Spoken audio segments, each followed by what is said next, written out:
छोटा नहीं किया उसने आपको?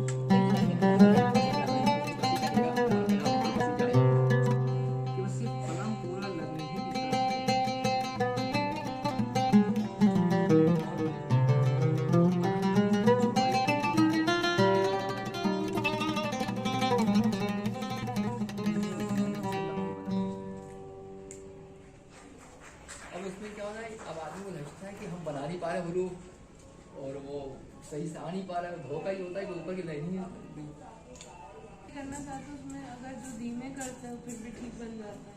हाँ हमारे अंदर सब्र नहीं है। ना है, तेज काम करे तो अच्छी।